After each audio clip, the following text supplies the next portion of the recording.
Hindi.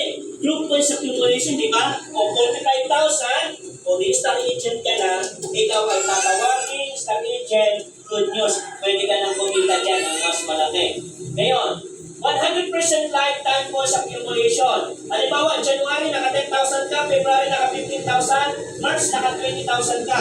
Pagsasama-samahin ko, 45,000 PB points value, kayo po ay tatawagin star agent na. Ganun lang kasimple. Para sa iyong kaalaman natin, ganito lang kasimple para maunawaan mo. Yung unang higop mo ng kape, hanggang huling libingan mo, ang ng puntos mo, hanggang ikaw ang pinagkakapihan. Maganda negosyo, di ba? Ganun lang kasimple. At ang pinakamaganda, no demotion, no reversion. Hindi ka na mawawala sa DXN. At ang pinakamaganda ito, push up promotion. Naniniwala ba kayo na may mga tao mas masipag kaysa sa inyo? Halimbawa, ikaw yan, kuya, na-invite mo si A, saksakan ng tamad, rupo ka ng tamad, tatamad-tamaran, ito ay pugod ng tamad. O, ito naman naka-invite ng sobrang sipag, wapo, simpatiko, yun, mabango, malaki pangarap. Sino yan? Walang iba, kundi ako. Yan. Nakabuha ko ng 45,000 sa ibang company, tinupulto, doon hinihiwalay. Pero kung wala si Ate Evelyn, wala rin kami dyan. Alam mo, ganito ang mangyayari.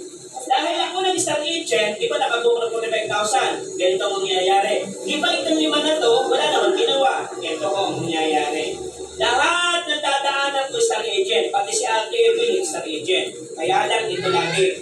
Ang pakur lagi ng company, kung sino mas nasipag, yun ang papaguran, siya ang star agent. Di ba? Tapos, eto naman po, kumita ng 5,000 si Ate Evelyn. Kung sino mas masipag, yun papagur ang company. Kaya walang nauna, walang nakulit.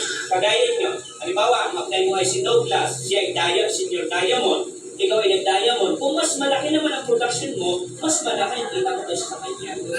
Ganun kasimple ang negosyo. No? Eh, sabi ko nga sa inyo meron nga dito travel yung downline, yung apply ay hindi. O, saka nakakita ng gano'n. Kaya pero yung negosyo ng DXM, hindi po muna ako si Douglas, apply ko, sasabihin, siya mas malaki kita. No! Siya ay pwede kong unahan. Kaya walang ako sa DXM. No? Eto, paano mag-star B? Sino star B na dito? Okay. Paano ginagawa star B? Dapat may tatlo kang star agent. Ano tawag sa'yo? Okay. Ang dapat tawag sa inyo, executive senior star B.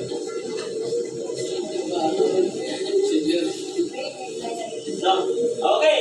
Tatlong star agent direct sa pangalan mo. O, pwede ka mag-star B. Ate, may tanong ako sa iyo. Ilan ang kulang mo bago mag-dial mo? Tatlo. Tatlo. Dapat, Thanks for watching. tatlong star agent, serious yung nyo na sa inyo kukuhanin yung tatlo pang star agent para mag-dial mo. Hindi yung nag-grouping ka, nilumot ka na. Di ba?